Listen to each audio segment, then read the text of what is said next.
Just came to be involved with the project Eternal Return through meeting Victoria King-Cohn, and she presented me with some of the poetry that had been written for the piece and asked me if I would do a narrative for it, if I would do the narration, which we did a couple of months ago, and yeah, we did it in several different ways as an explanation to the images that you see on the screen.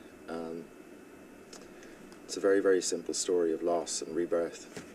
So it's not something that, you know, I had to think too hard about before I went and did it. It was very, very self-explanatory, and the poetry was written very, very well to lend the narrative to what was going on the screen.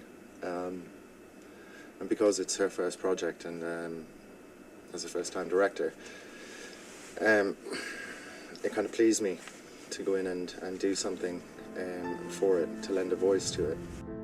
It was a very, very interesting thing to do. Sort of like you see an artist at the birth of what she's doing, and that's always interesting. It's kind of, you know, it's that sort of first taste of what could be.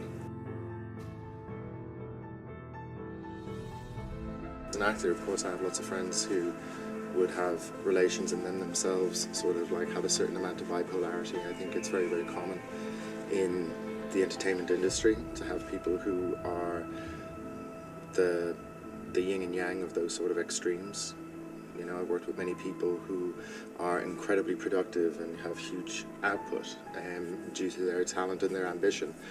But also the downside of that is that they go through these lapse moments of you know, depression after those highs. And you know, it's a very, very common problem, bipolarity in England. And it's very, very difficult for families who have to sort of sit back almost like helplessly and watch people go through things that they didn't, first of all, you know, didn't choose to, and it's very, very tough for them. Not only tough for the families who've got to sit powerless by while this happens, but for the people who are actually going through the process. In the same way as in Eternal Return, the girl's got to go through the process of the death of the boy, and the boy's got to go through the process of the death of the girl. And there's nothing they can change about that. The only thing they can change is how they're going to respond, rather than this knee-jerk reaction. So I think, you know, in some way that the film, because it's a film of extremes, of life and death, birth, rebirth, it's where you evolve to. And I think